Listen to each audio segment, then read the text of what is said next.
in some incredibly opportune times.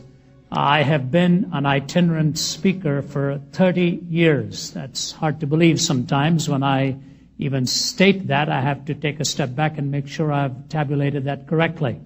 But it has been 30 years, and I have never seen a time where people are more eager and more willing to ask the hard questions, raise the questions, and do so with a genuineness to find an answer to that question.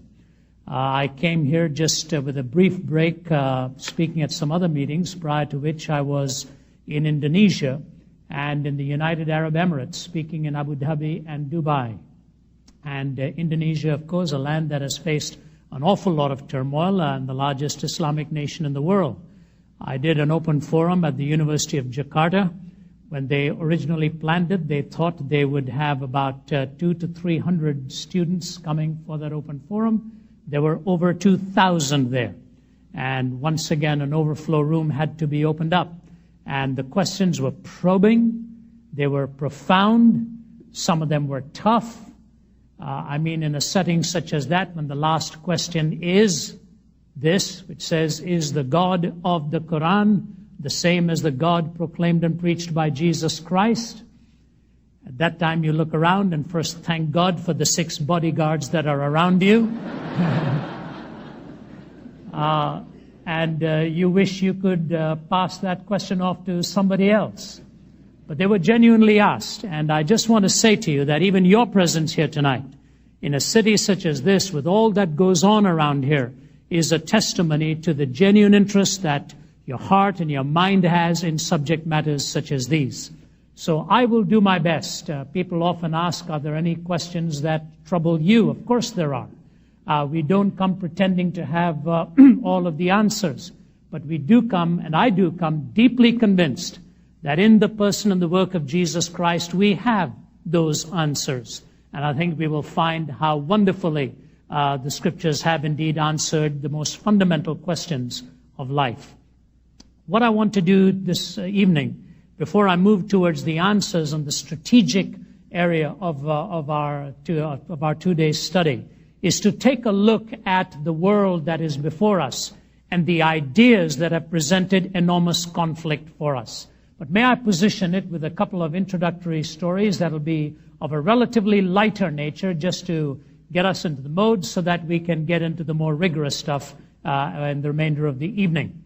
Bishop John Reed, one-time bishop of the Anglican Diocese in Sydney, Australia, tells this story in a completely different context. And when I heard him tell it, I thought to myself, that is an incredible illustration of what postmodernism is all about. So John Reed tells it thus. He talks of a couple of Australian sailors who had just gotten off a boat in England and had come into the city of London, walked into a pub that night and had been drinking rather heavily. Having consumed more than they ought to have, unsteady on their feet, they step out of that pub only to be greeted by a dense London fog that had blanketed the city. And unsteady on their feet, looking around there, wondering what to do, they see a man coming in. They did not know he was a highly decorated English naval officer and could not see the medals flashing on his chest. So as he was entering, these 2 Aussie sailors looked at him and said, "Say, you bloke, can you tell us where we are?" He, thoroughly upset by this disrespect, bent down, looked at them and said, "Do you men know who I am?" At which point one sailor said to the other, "We are really in a mess now. We don't know where we are, and he doesn't know who he is."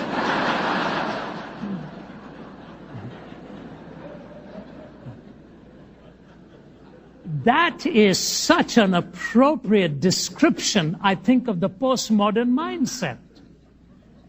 We've got nothing left with which to measure as to where we are, and we do not know how to even work ourselves out of this morass because we do not even know who we are. We've lost an essential definition of what it means to be human, and at the same time, in this so-called linear move of history, we are unable to measure whether we have progressed or regressed. But there's something else that we must come to grips with. It happened to a friend of mine, I think, who again trying to illustrate something else, pointed to something deeper than his particular situation. He talked about the time he had had a massive heart attack in his 30s. He was a medical doctor living in the Middle East, and I was sitting around their table having dinner. And he described what it was to have a heart attack, and he says this, he says, you know, Ravi, until that point, any pain I had experienced in my body, I always, for some reason or the other, described it as an appendage to myself. My leg is hurting.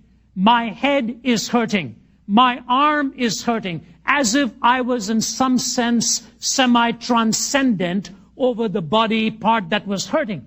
He said, when I was in the throes of my heart attack, the only description I could give to you is that I was in the pain. He said, I don't know how else to explain it. It is as if my life was synonymous with the word pain. That the heart that was intended to pump out life and sustenance and energy instead was pumping out pain to me. When he gave me that description, I realized how the ethos of our times, the mood of our times, and postmodernism to me is much more a mood than it is some kind of a doctrinaire position. But that mood that has enveloped all of us, in many ways we ourselves find ourselves making decisions and making pronouncements that reflects that very predicament. My children will often ask me to come and see a movie with them, and they know I'm very uncomfortable with certain types of movies if the language is atrocious or there are other kinds of things in that movie that make me feel uncomfortable. I'm liable to just feel thoroughly embarrassed being there. And the best way they get me to see some of them is say, Dad, there are a lot of illustrations in this. You really want to come there. And so I'll sit there, then all of a sudden, a horrendously uncomfortable moment will come in the dialogue or something else. And then they'll be shifting with great unease, and one of them will turn to me and say, I really didn't remember seeing this the first time. And I believe them. I believe them because the world in which they live seems so distant at times from my generation and my way of thinking that they get accustomed to all of the language and whatever, and it doesn't hit them with the same degree of contradiction in their own thinking until they realize that somebody next to them may really have noticed it to be a point of discomfort. So here we are, facing this mindset that does not know how to measure anything anymore.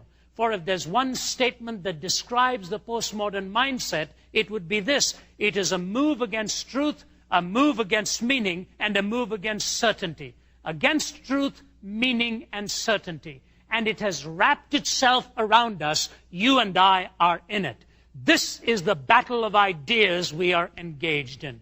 Let me delineate those ideas for you, and then as we get to tomorrow morning's talk, I hope we can come to some meaningful response. I want to begin by harking back to a definition that was given to us many years ago by Daniel Yankelevich, the sociologist. I think it is an appropriate place to begin, because even this definition today would probably be treated as suspect by a typical postmodern mind. Here's what he said, writing in the 1980s in Atlantic Monthly. Culture is the effort to provide a coherent set of answers to the existential situations that confront all human beings in the passage of their lives. Culture is the effort to provide a coherent set of answers to the existential situations that confront all human beings in the passage of their lives. In that one definition, Daniel Yankelevich pulls together some vital components. These are them. He talks about a set of answers to the existential situations that confront all of us. It is not just the intellectual struggles that we confront, but the existential situations in which we find ourselves that confront all of us in the passage of our lives. One of the words that he introduces, though, is fascinating. To find a coherent set of answers. I remember using this definition in a different talk at one of the major universities of the land. And at the end of my talk, a student ran up to the microphone and she literally cupped her hands and shouted at me, "Who ever told you we need a coherent set of answers? Where did you get this idea of coherence? Are you not foisting another Western idea upon all of us that there needs to be coherence in our answers?" So I just let her vent for a little while, and finally I said to her, "Can I ask you a question, ma'am? When I'm answering you, do you want my answer to be coherent, or may my answer be incoherent? Will you be content with that?" And you know, as the audience laughed at it, I said, "Please don't." I said, "I'm trying to figure out where she's coming from." And the more I understood in the hours that followed, what was her base of interpreting truth? If I told you some of the personal individual struggles in her own life, it made perfect sense to me why she even raised the question, because her own body was generating contradictory signals to her on who she was as a person. Why should there be coherent answers when I'm living with incoherence right in this very human frame of reference? And when you realize that, there's a tenderness in your heart that seeks to say, "All right, I'm willing to listen to you, and let's see if there is a way out that we can find some meaningful answers even within this situation." So Yankelevich says it's an effort to find a coherent set of answers to the existential questions that confront all of us. And in this battle of ideas, some remarkable changes have taken place in the last century particularly. I want to underscore 5 or 6 of them as time permits, and then just hint in the direction of an answer. In the second session, we'll be taking your questions, and then tomorrow, hopefully, move to a more lengthy answer.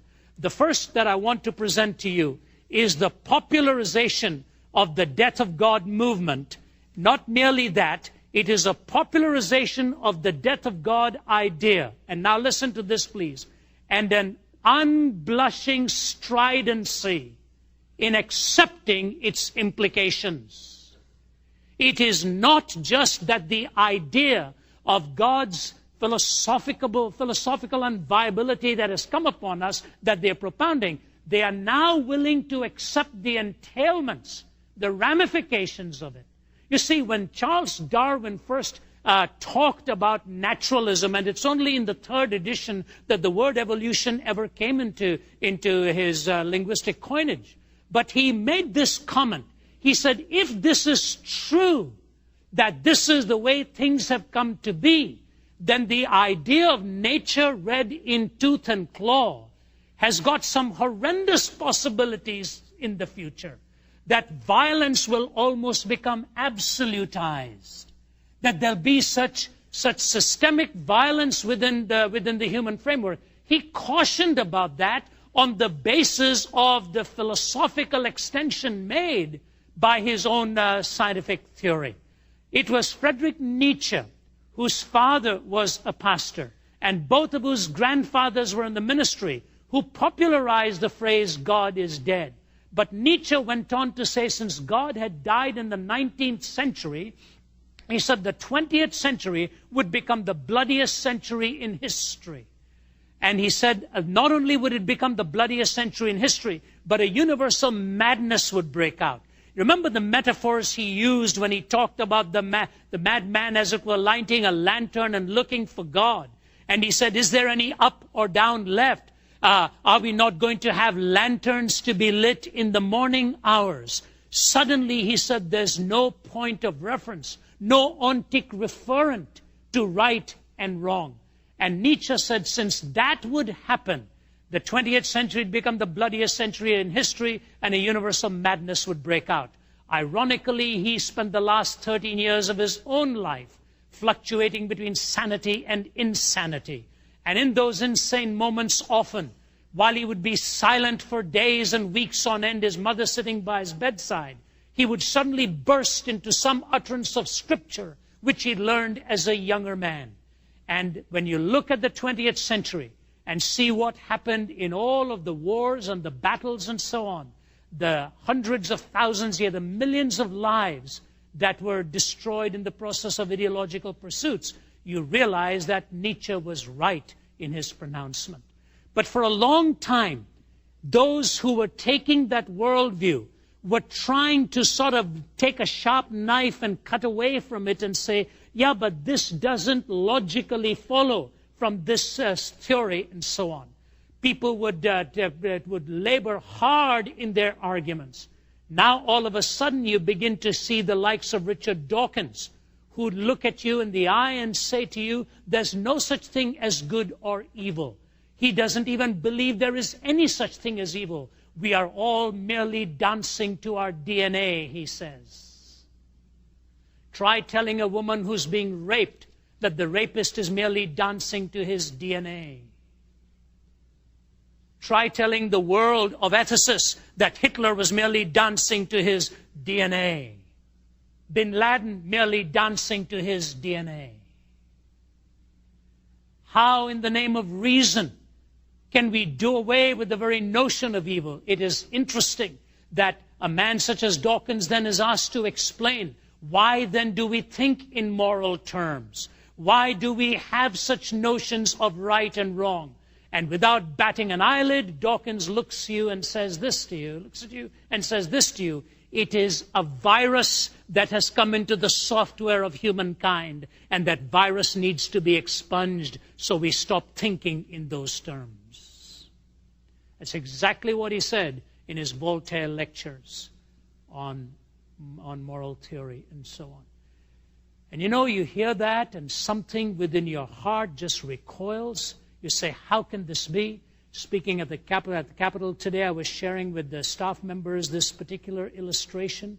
Last year, when I did a series of lectures at Oxford, a group of students stormed up to the front, and one of them said to me, he said, you know, Mr. Zacharias, I really don't know how you can think there are such things as absolutes. He said, I do not believe there is any such thing as an absolute. I said, are you serious? He said, yes. I said, are you telling me if I take a 1-year-old baby, sir, and put that baby onto this platform here and took a sharp butcher knife and chopped that baby up into pieces, would I have done anything morally wrong?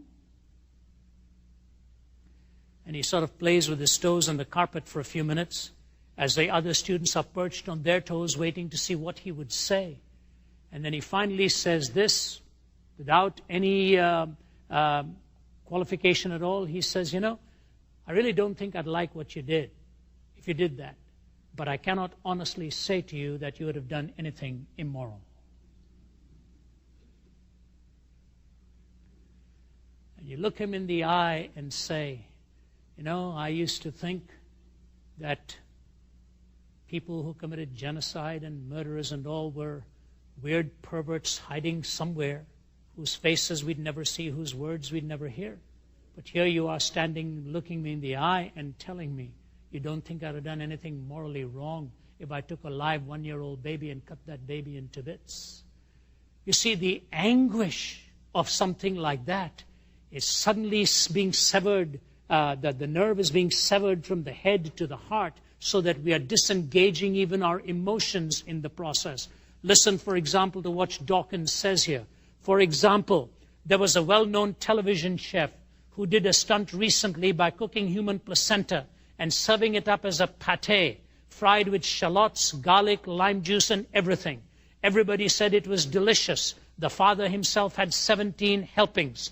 A scientist can point out, as I have done, that this is actually an act of cannibalism. Worse, since cloning is such a live issue at the moment, because the placenta is a true genetic clone of the baby, the father was actually eating his own baby's clone. Now listen to this pronouncement from Dawkins.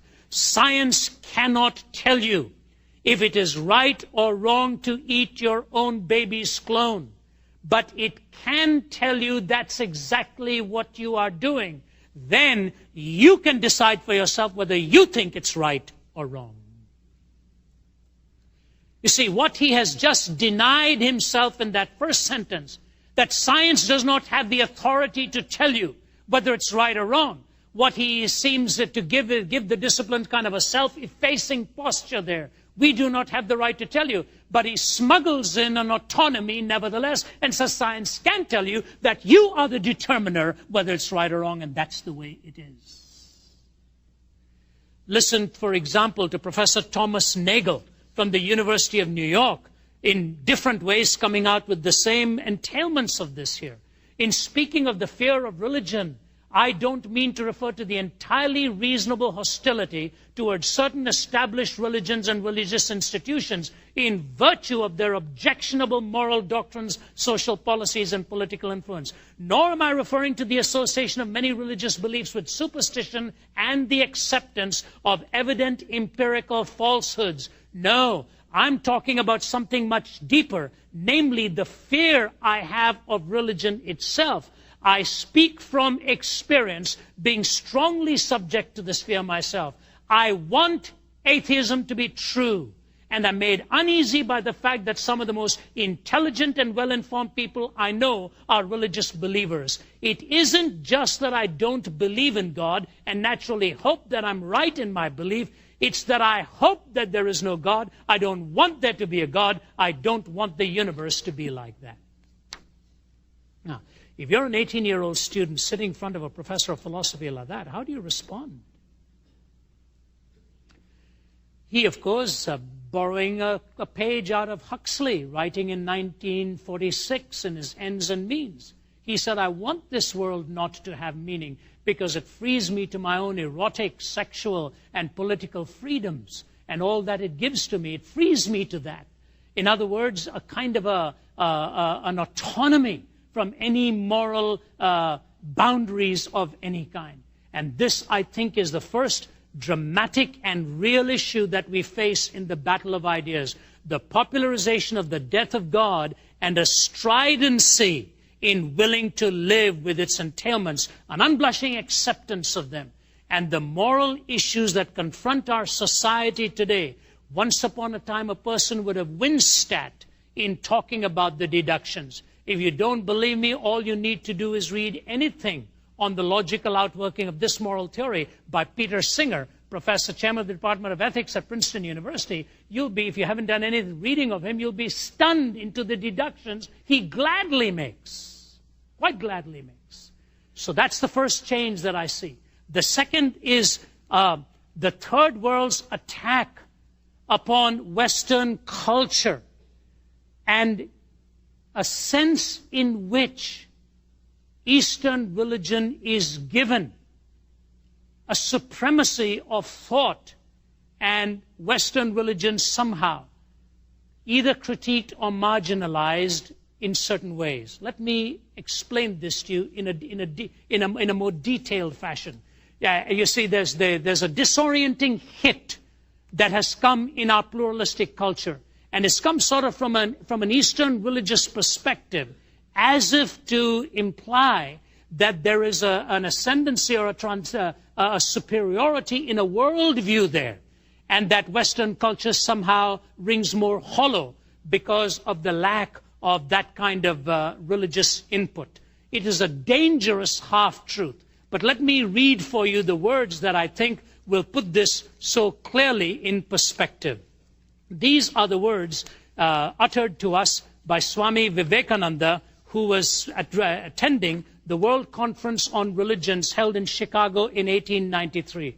Please pardon me for the polemic nature of what he said, but Swami Vivekananda, one of India's great philosophers, was not one of the speakers in that conference. He just got up from his seat, came up there, took the microphone, and gave a protracted talk to the delegates, sandwiched in his talk with these words: "We who come from the East have sat on the platform day after day and have been told in a patronizing way that we ought to accept Christianity because Christian nations are the most prosperous.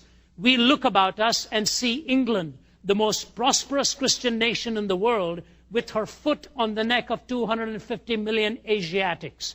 We look back into history and see that the prosperity of Christian Europe began with Spain. Spain's prosperity began with the invasion of Mexico. Christianity wins its prosperity by cutting the throats of its fellow men. At such a price, the Hindu will not have prosperity. I have sat here today and I have heard the height of intolerance. I've heard the creeds of the Muslims applauded when today the Muslim sword is carrying destruction into India. Blood and sword are not for the Hindu, whose religion is based on the laws of love." Fascinating. Fascinating. and obviously a nerve, a tender nerve in a pluralistic society. I wonder what Vivekananda would have said at the fact that it was a Hindu who assassinated Mahatma Gandhi. I wonder what Vivekananda would have said today as Indian newspapers across the nation are actually calling upon the Hindu radicals to stop the onslaught against innocent people. And numerous papers have said that in the state of Gujarat, the Hindu radical militant is actually out violating even the Muslim radical and militant. I say all of that just to say this to you. One ought never to judge a religion or a worldview by its abuse. One ought never to judge a religion or its worldview by its abuse. Hinduism must stand and fall on its own terms by an honest critique within its system. So must Islam, so must Buddhism, so must the Christian faith. And for the Eastern worldview and religion to somehow introduce notions today, assuming that the Western world does not have that possibility because Christianity is at the hub of its culture, is an erroneous way to make a judgment. And certainly, many times, as in this statement, Christianity is judged by its abuse rather than a legitimate expression as so well embodied in the person of Christ himself. Even Gandhi made the comment that he had not seen a life more pristine and more impeccable than the life of Jesus Christ. So I say to you that this disorienting hit of religious pluralism has sort of suddenly unsteadied the Western world. And America is right now searching not just for an answer to terrorism and what is happening at the outside. I think America stands at the crossroads as she as a nation asks herself, what do we really believe about the essential nature of humanity? Who are we? Can we really have a culture without religious underpinnings? And in this, many of the Eastern cultures at least hint in the direction of being right theoretically, because many a philosopher has said that religion is the essence of a culture, and culture is the dress of religion. Religion is the essence of a culture, and culture is the dress of religion. Sheer secularism, spelt with a capital S, ultimately has no transcendent moral point of reference and is dragged into the kind of thinking that people like Nagel and Dawkins ultimately symbolize. I say that even in the Q&A time, I'll be very glad to interact with this. But the notion right now is the search for who we are as human beings. This is at the core of our pursuit. And the battle for ideas rages in how we are going to define the essential nature of humanity. You see, once upon a time, as we were dealing with these issues, they were trying to tell us that there was no essential difference between animals and human beings. Now, as we are coming of age with the technology world, we are actually getting apologists who are trying to tell us from the technological side of things that there's no difference between the machine and the human being. We're trying desperately to see whether we are merely products of thought where even machines can simulate it. And this struggle was nowhere better illustrated when Garry Kasparov was about to play his chess match against Deep Blue, the IBM computer that had been constructed to challenge Kasparov. Kasparov had beaten the computer earlier on, and now some of the best minds had constructed this computer with IBM, called it Deep Blue. And Garry Kasparov went away into hiding in a secluded life for a few weeks because he said he desperately wanted to beat Deep Blue to preserve the dignity of humanity. What? To beat a computer so that we can preserve the dignity of humanity? I lost that dignity when they brought the calculators in. Leave alone trying to beat a computer. Professor David Galertner, professor of computer science at Yale, had a brilliant response to Kasparov's conundrum, and here's what he says. The idea that Deep Blue has a mind is absurd. How can an object that wants nothing, fears nothing, enjoys nothing, needs nothing, and cares about nothing have a mind? It can win at chess, but not because it wants to. It isn't happy when it wins or sad when it loses. What are its after-the-match plans if it beats Kasparov? Is it hoping to take Deep Pink out for a night on the town? It doesn't care about chess or anything else. It plays the game for the same reason a calculator adds or a toaster toasts, because it is a machine designed for that purpose. No matter what feats they perform inside, there will always be a zero. No computer can achieve artificial thought without achieving artificial emotion too. In the long run, I doubt if there is any kind of human behavior computers can't fake, any kind of performance they can't put on. It is conceivable that one day computers will be better than humans at nearly everything. I can imagine that a person might someday have a computer for a best friend.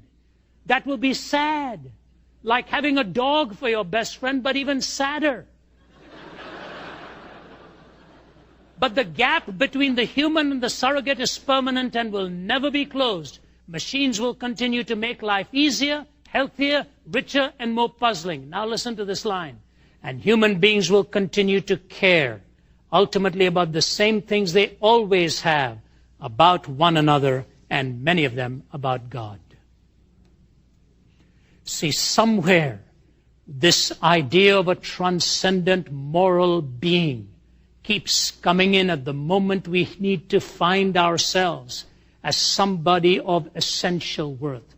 I do not know of any way, hear me please, I do not know of any way to speak against the scourge of racism other than reminding men and women that we are all essentially of worth. And the only way we can each have essential worth is if we are creations of one who is of essential worth himself.